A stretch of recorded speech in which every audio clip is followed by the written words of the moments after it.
Right, this is the piston ready to go in. So oil the bore. This is keeping all the piston rings in nice and tight.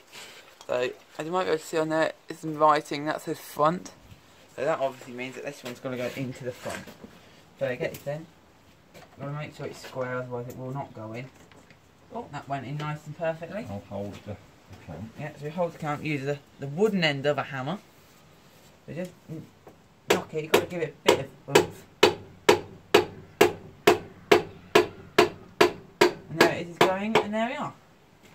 That's the piston back in its cylinder, ready to be bolting on at the bottom. Do you want to